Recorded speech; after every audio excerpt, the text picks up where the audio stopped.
There are times when only the heartbeat of a man tells us feels.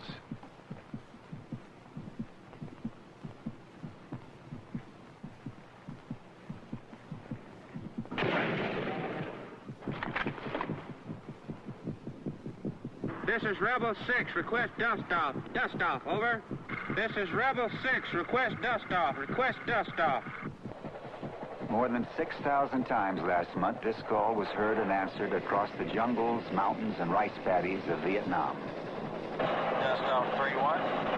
Dust off 3-1. This is the story of a handful of wounded and a handful of the 150,000 men and women whose only job it is to save the lives of men, if need be, at the cost of their own.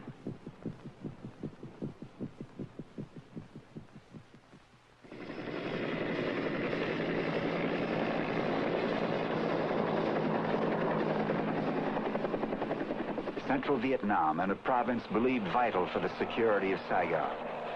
After many days of quiet, ominous sniping, our position is threatened.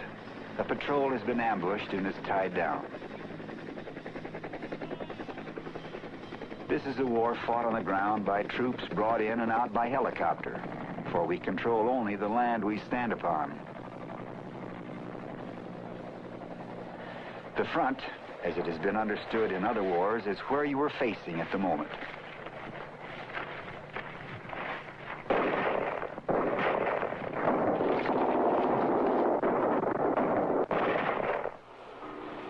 Dynamite 5-2, request dust off. Dust off is a call for help. It was the call signal of the first commander of a helicopter detachment.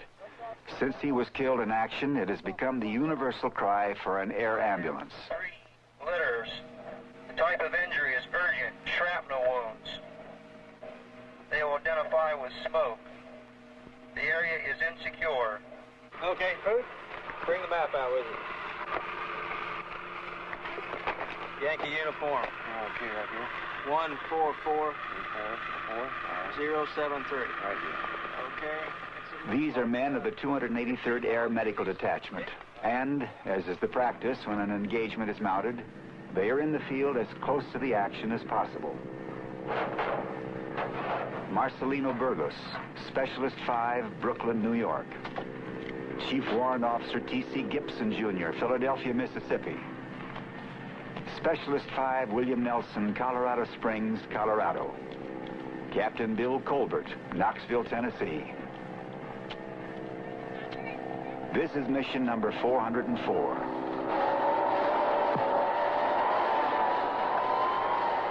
Tuned to our radio frequencies, the Viet Cong can and do imitate our procedures, ambushing our rescuers.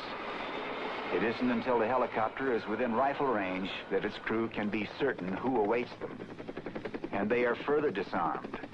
Since they exhibit the Red Cross, they may carry weapons only for the protection of their patients, not for themselves. I want to tell back there, Burgos, we're going to have to switch because they have mass casualties up here. And we got to get up there and get them. Got 4 west. I got to check this out. I think I may have a unit in there now. This is Mustang 3-3. Get off the air for approximately 02. We have a dust-off in progress. They're on this push. Out. Bobcat Bravo 5, dust-off 3-1, over. This is Bravo 5. Roger, we can hear you now, over. Roger, I'm above the clouds at this time. I have an APC with the panel marker on it at this time. If you could confirm that it is one of yours, we'll come down through a hole, over. This is Bravo 5. We prefer to use smoke. We've got quite a few down here with markers on, over. Roger. How much enemy contact did you have prior to our arriving, over?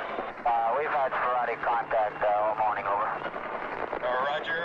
What's the best direction of approach into your area, over? This is Bravo 5. Suggest you come in from the southwest. Do not go in the area to our northeast, over. Roger, that's about where we are at this time. Go ahead and throw a smoke now, and I'll see if I can pick it out, over. This is Bravo 5. I'll walk over.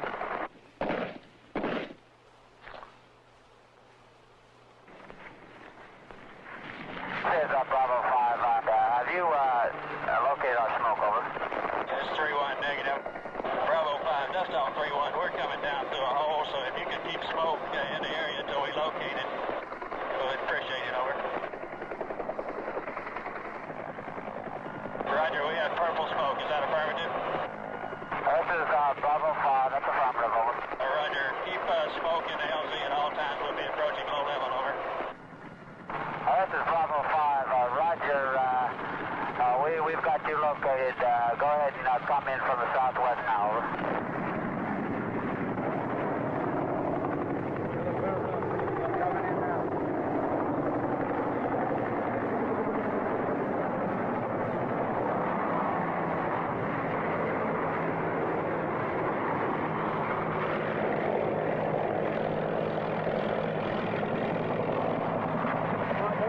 Don't drag yet. Keep moving. Move. Run it again if you don't. Let's go. Go down and move.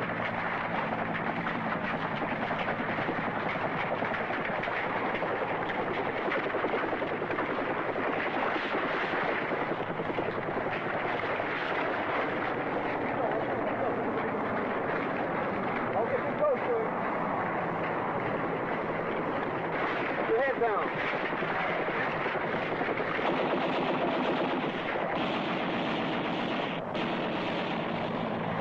Got some fire. Coming up. Bravo 5, we're taking a little fire back here when it's picked up. Stand by. Going right through it. Okay. That was close. 3-1, Bravo 5.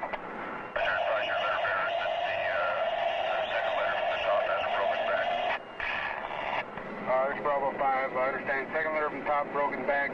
Which one is the emergency? Over. One on the bottom. Bravo 5. Roger. Out.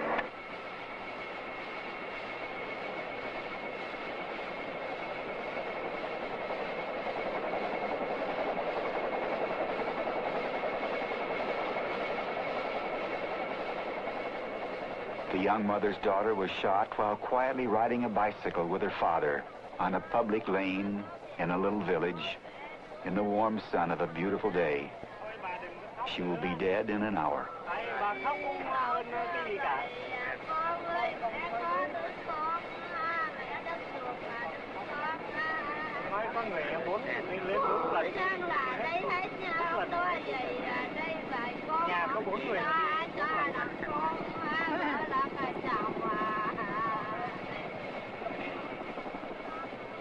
Four members of this family have died this afternoon between noontime and dinner.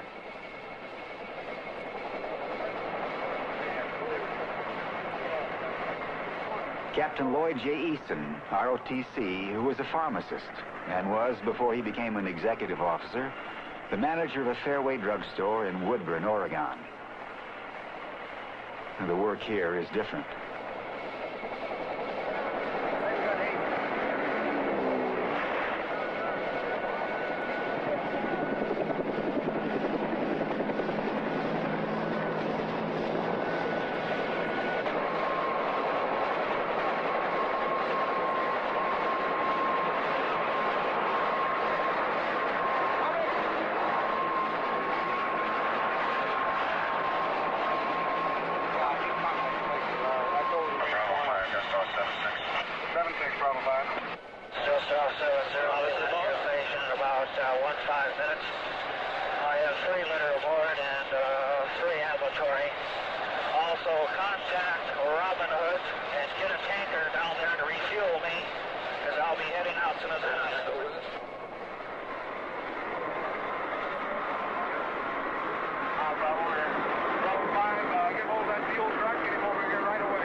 581,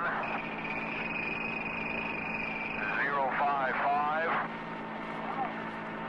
The element call sign on the ground will be Alpha, Mustang Alpha 5. They'll throw a smoke for you. Over. Mustang Alpha 5, dust off 3-1, over. 5, over. Roger, it's 3-1. We should be in your location at about 02. Could you throw smoke for us now, over? Mustang Alpha 5, roger, over. This Mustang Alpha 5, we're throwing one now, over. Color is red, over. Roger, I have the red smoke. We're making an approach in now.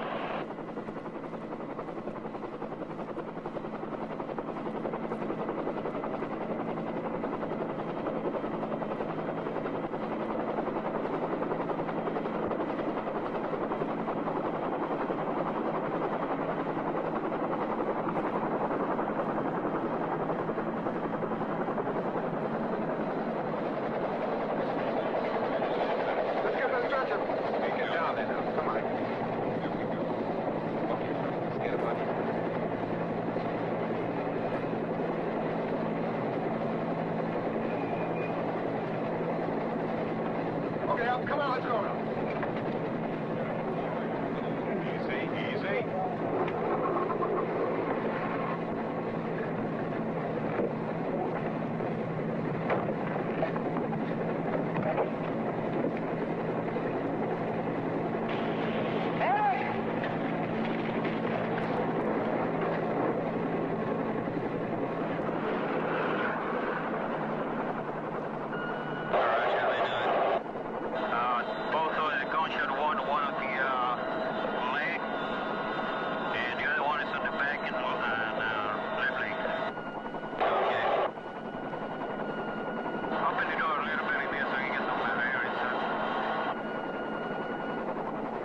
Cyclone 6-5, just off 3-1. 6-5, go. Be on your pad in 4 minutes. We have the 2 patients on board. One has a gunshot, one in the leg. The other one has a gunshot, one in the back.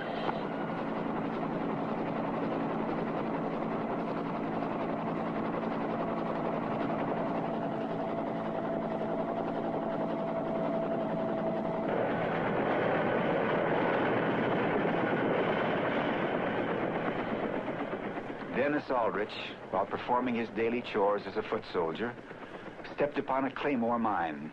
A metallic fragment entered his left flank. It shattered his spleen, destroyed part of his kidney, went into and is lodged in the left upper lobe of his left lung. 16 minutes later, he is here. Blood over here. Hey, hook up that blood. Come on, let's go, Rolf.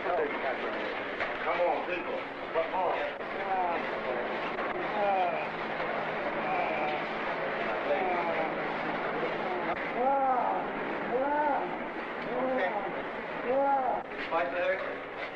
He cannot be given an anesthetic and live.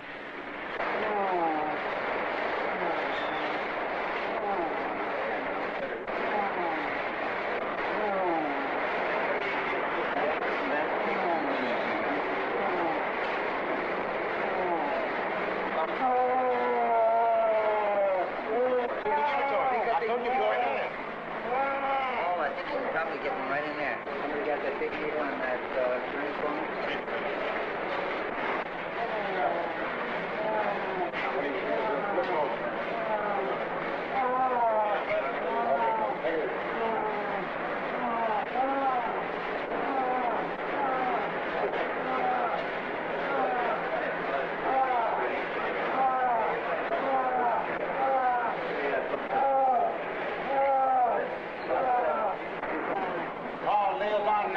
I need oxygen.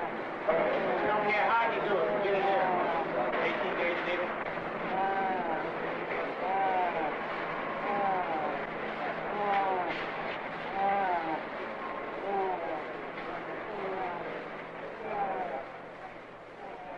Brought in during the same engagement, a Viet Cong shares the operating room.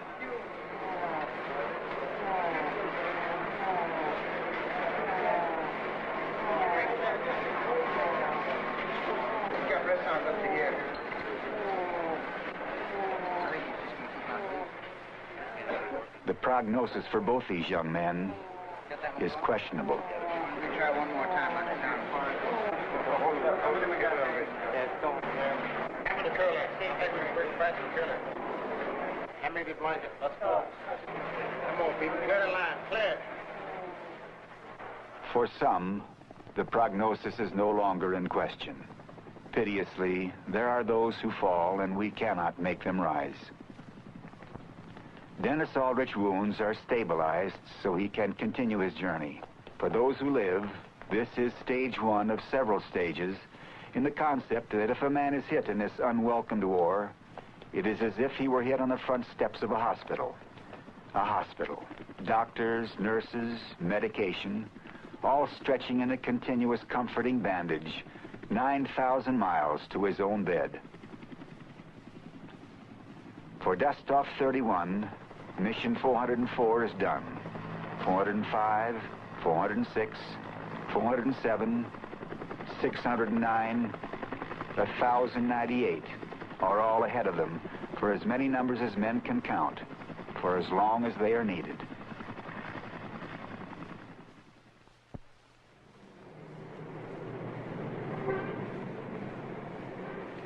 In Saigon, in a remodeled and guarded apartment building, are the headquarters of the Far Eastern Joint Medical Regulating Office. It is staffed by the Navy, the Army, and the Air Force. It is from here that the life of the casualty is guided to the hospital best equipped to handle his particular injury, to the doctor best prepared to heal him. Regulating in Saigon. I've got 2 add-on and a change in destination.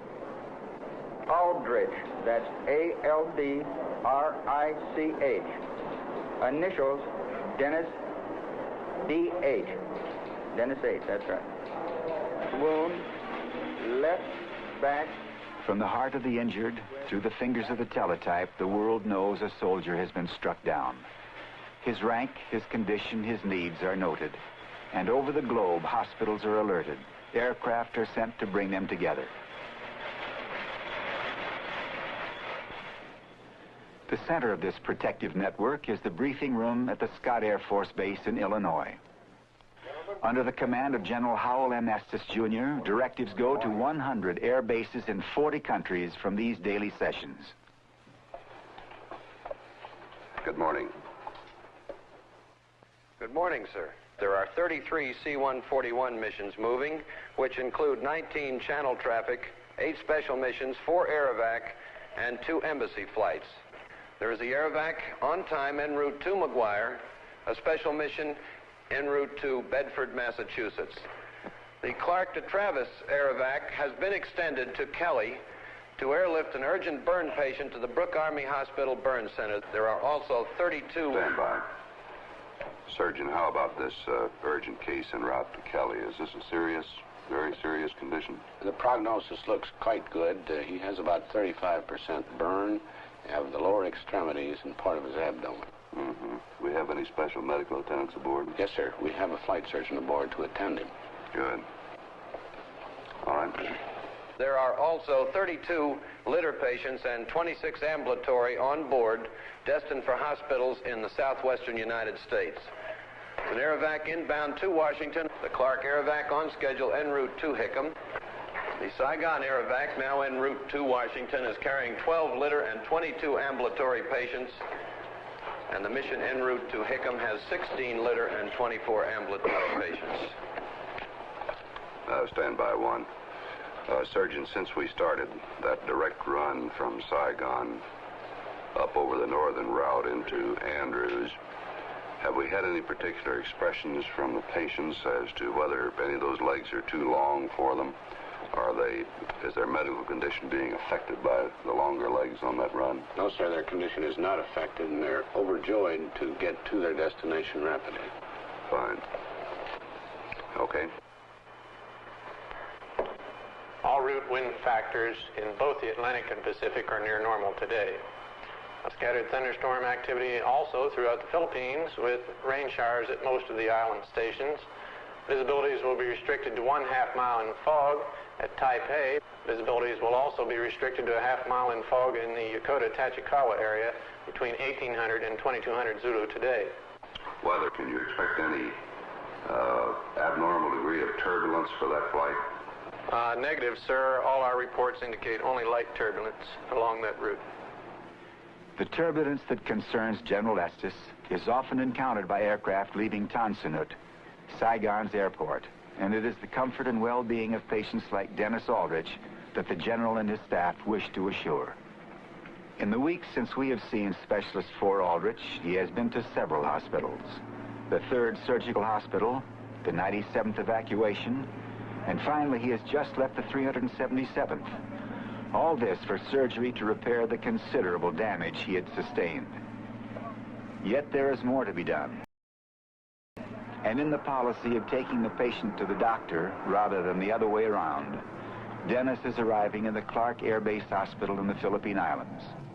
Waiting for him is Dr. Lewis Patterson, the noted chest surgeon. It is his turn to examine the arrivals, check their condition, and assign them for further treatment. Every facility, every ounce and touch of kindness and skill is to be expended on their rehabilitation.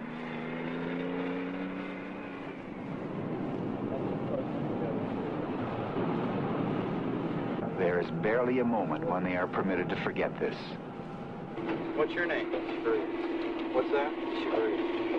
Spell? How long ago were you shot? Last night. Last night. Last night. Okay. Feeling pretty good? Take the trip all right? Okay. You'll be going to work the world.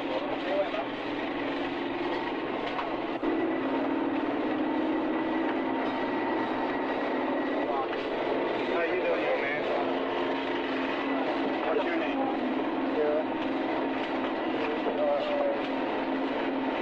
When did you get in? What? February. No, when did you get injured?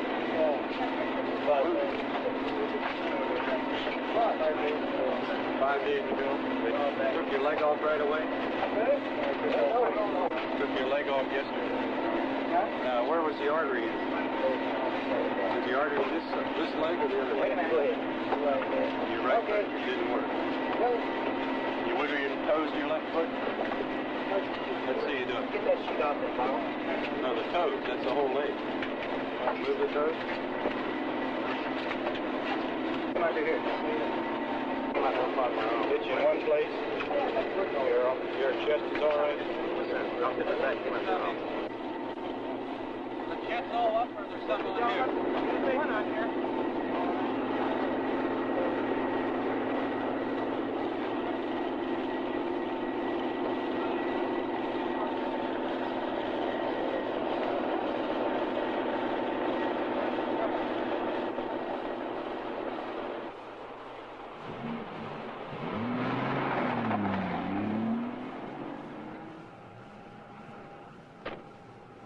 You can't help but feel some apprehension about, are we going to be able to manage these boys? It's going to be a problem we haven't met with before. And even though we've had a plane a day now for a year or so, you just can't help but feel that there's a new challenge. Well, Dennis Aldrich received a metallic fragment wound of the left flank, and he's one of the boys that's very lucky to be alive. When he got here, our x-ray showed this retained large metallic fragment in the left upper lobe. It is our policy to remove these fragments because we know that when they have a metallic fragment of this size in their lung that they are going to get into trouble sooner or later.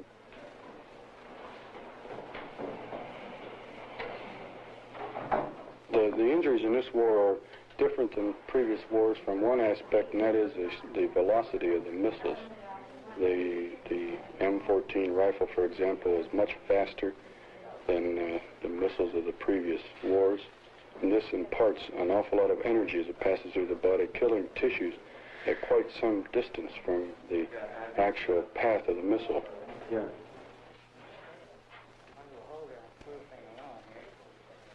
So the very first patient that I lost of a pure chest injury came in here and within 24 hours in bad respiratory distress. His whole right lung was practically destroyed. And I did an operation on him, at which time I had to make a decision. Should I take out his whole right lung and leave him a cripple for the rest of his life, or shall I attempt to mend the remaining lung? I chose, as turned out wrongly, to attempt to mend his right lung. He got a bad empyema and died. This type of thing, you'll never forget that type of patient. Yet, on the other hand, this made me work all the harder on saving lungs. And we have quite a series since then of successful primary repairs of wounded lungs. No, I guess you just light.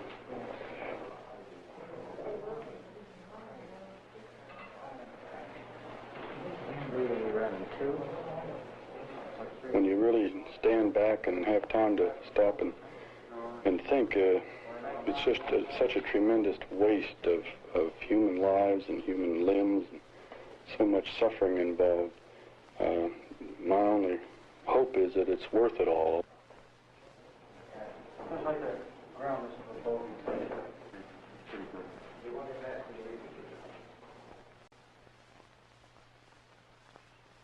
For the sick, nights are 1 year long, and dawn a welcome friend. With a light morning breeze comes the hope that this day will be better than the last. It is 3 days since Dr. Patterson went exhausted from his operating room, having met the challenge which in all our hospitals has resulted in returning 99% of our casualties to life. These first unaided steps are a quiet victory for all those who have held Dennis' future in their hands. Though the journey is not over for this battered boy, he is on his way.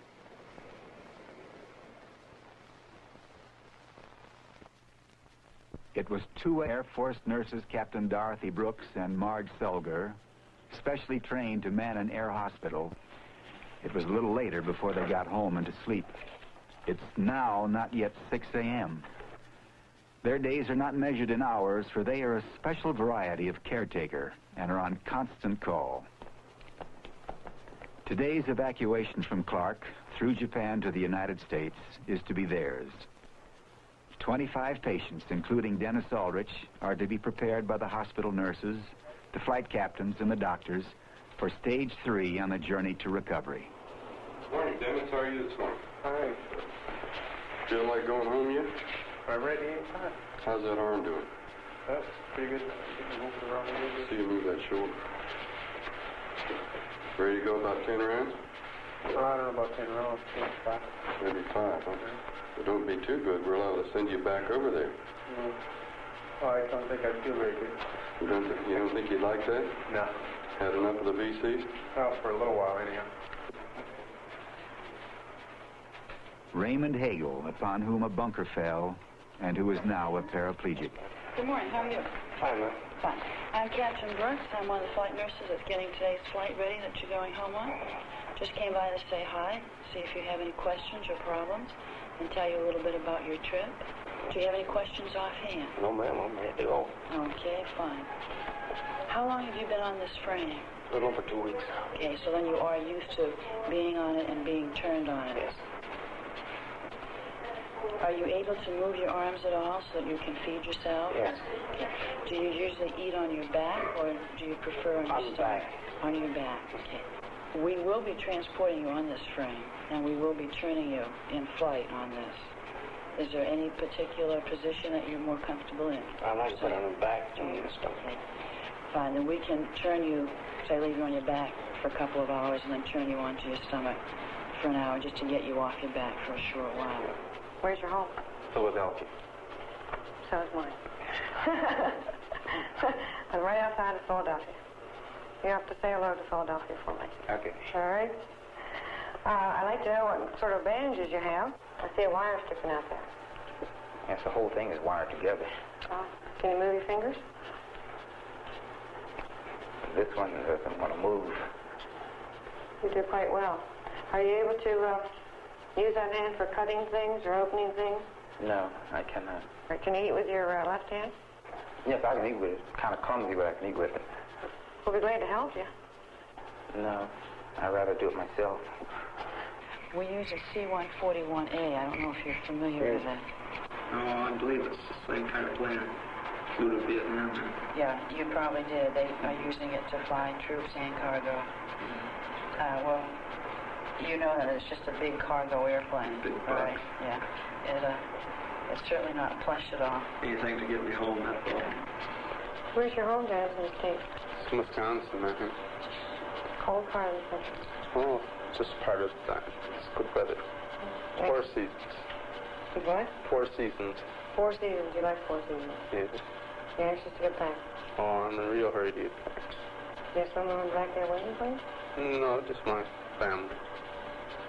Mother, father? Mother, father, 5 sisters, and 2 brothers. 5 sisters? Right. No girlfriend? No. You didn't leave anyone behind? No. You have to pick fine with someone when you get home. Oh, a bunch of them, I hope. A bunch of them? Yeah.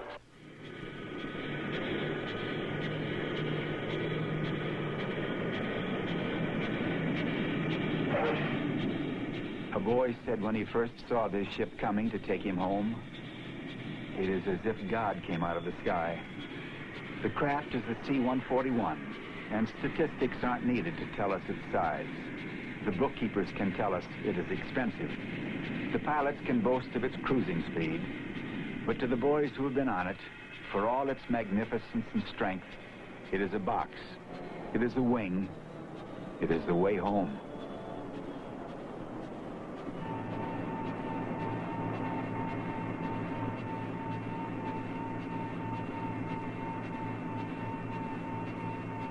It comes in as a tightly packed warehouse, a cargo vessel.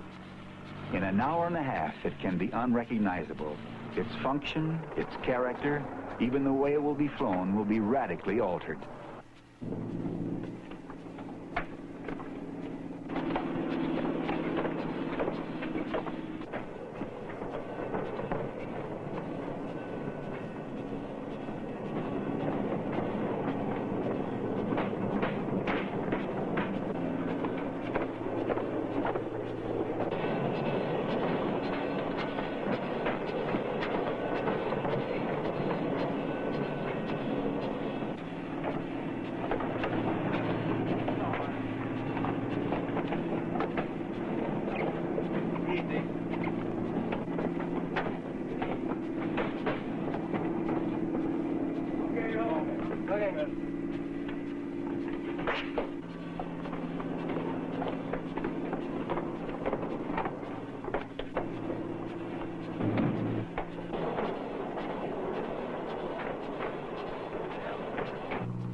Now the flying warehouse will be transformed. Each individual flight is configured to the needs of every patient that will come aboard. In effect, each flight is a handcrafted, specially designed hospital ward. The conversion starts with the placement of the comfort pallet.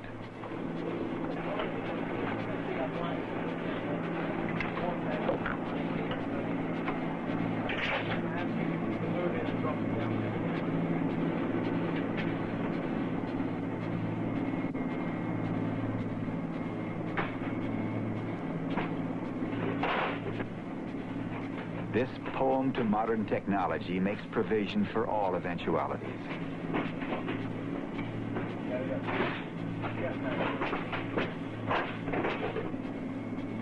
Seats for the ambulatory patients, and for those still on litters but well enough to try to advance to an upright position before they get to their people.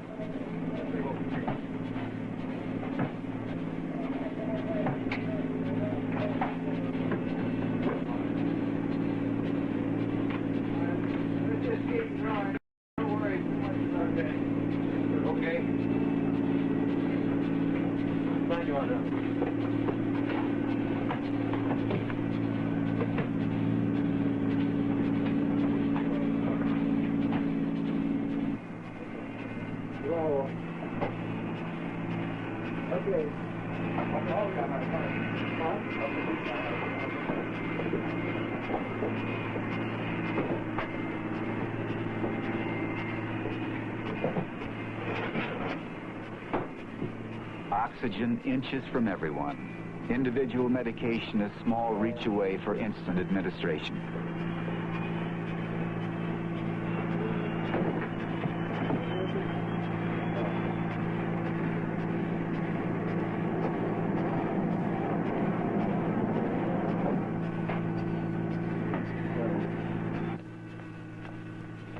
Coming aboard to take her post with Captains Brooks and Selger is Major Lola Ball, chief nurse of this division. Once a month, as supervisor and instructor of her wing, she travels this route. Unless there are most unusual circumstances, there is no doctor aboard, and the chief medical officer is the nurse in charge. On this flight, it is Captain Dorothy Brooks. We have 6. There's 4 located here and 1 on each side in the rear. How much oxygen do we have on board? We have 60 liters plus, ma'am. Okay. How about walk-around bottles, Sergeant McIntosh? We have 7 walk-around bottles and... Okay, does everybody on the crew have their masks? Yes, ma'am, they'll be hooked up later. Okay, fine. You'll see that they're hooked up before we take off. Right, ma'am. Okay. We will put the striker patient here, and the rest of it will be as is. I think if it's complete, I think we can go ahead with the loading. We will start with this patient here and just follow through. Load this side, and then we can load the ambulatory patients while we're loading here. Yes, ma'am. Okay, fine. I'll check with Captain Sullivan and see if she's ready, and then we can go. Okay. Here, I'll give you this load plane. All right, thank you very much. Are you all set? You ready to load? Yes, ready to load. Okay, let's go.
Tower, back 40627. Now we're approaching the run-up area. Will we be cleared on?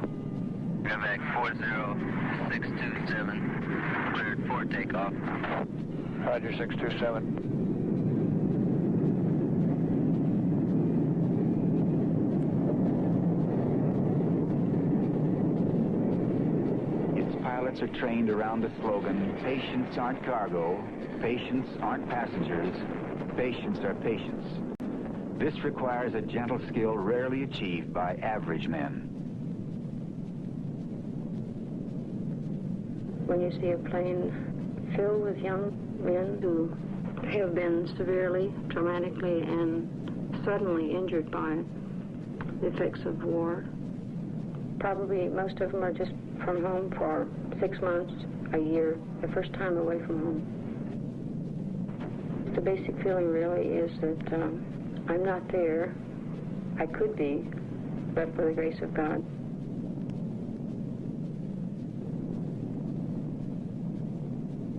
Patients are the end result of a nurse's long, particularly a flight nurse's long, striving to do something for someone who really needs her, who really needs to have her help and to do something that she's been trained for all her life. And certainly in flight nursing, you use everything you've ever been trained to do.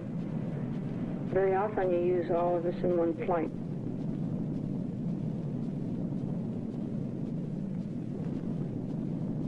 It can be frightening to think that someone else's life is in your hands.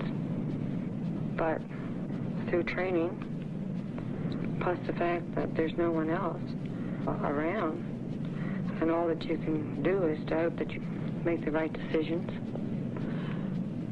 Our patients that are take back to the United States are young boys. They were boys when they left Travis and went over.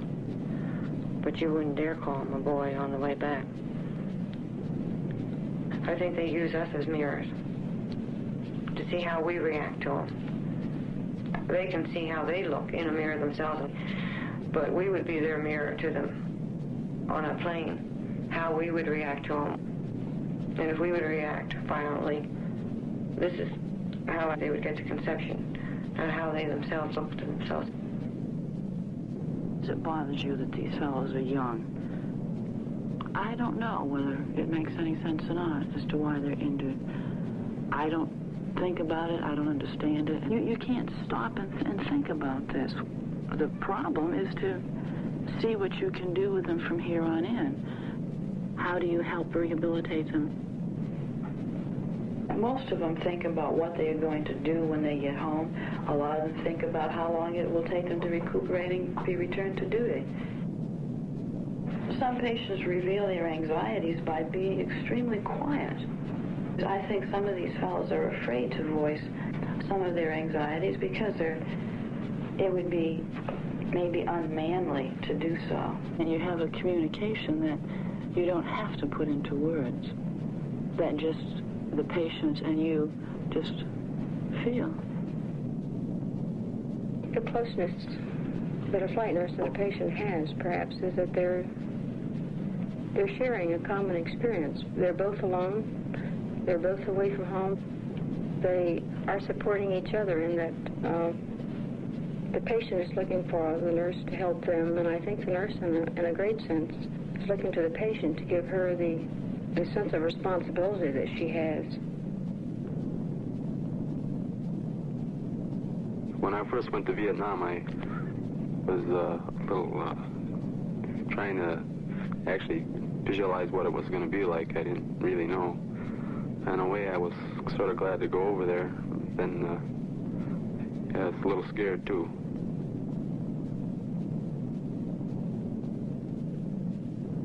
Gently cradled now, warmed by affection and care, the men in their hospital fly from the world of war to the sweetness of home. The night is no longer the enemy's ally. Sunset brings healing sleep, reflection, remembrance. Sometimes you dream you see somebody getting hit or something that happened before and you remember it in your dreams. I've had several dreams where actually I just almost relived something that happened before. This was after I was in. Well, our platoon was selected in that morning to go out on a patrol, just a search and clear type patrol. And it was a hot, humid day, and the ground was all wet. The rice paddies were flooded. I just walked across the rice paddy dike and was walking into the water. The water was fairly deep, just about up to my knees. That I felt myself getting hit and then heard the explosion.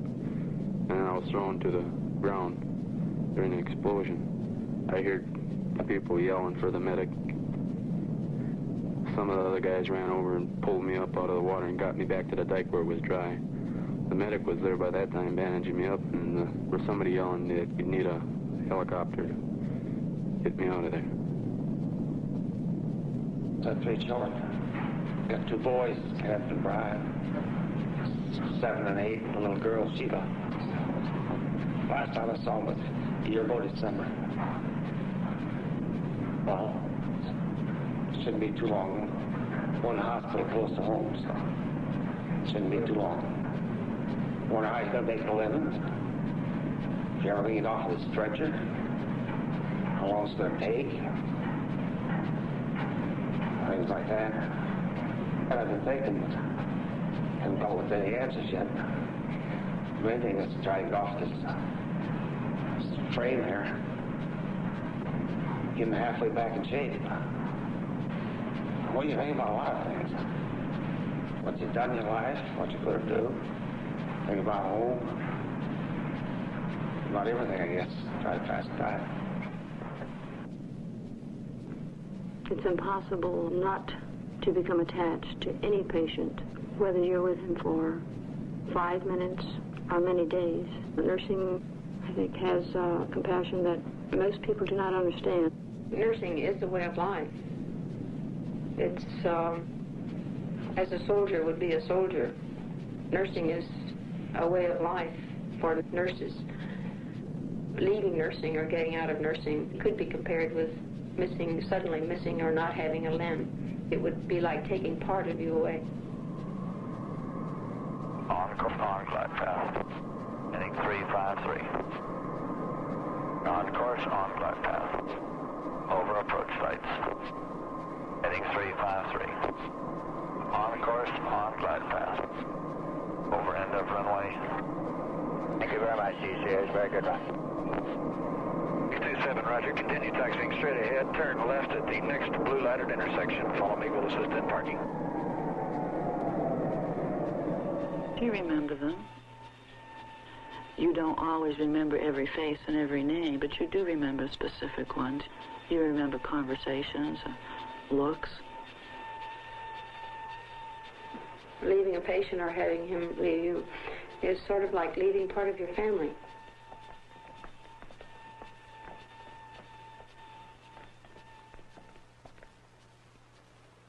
At 826 Forest Street, Stevens Point, Wisconsin, as in many corners of the land, a family nervously awaits the return of a young man. The boy need not be a hero. He need not be a prodigal son. He need only to have done his job. He need only return safely, for every surviving soldier is a hero.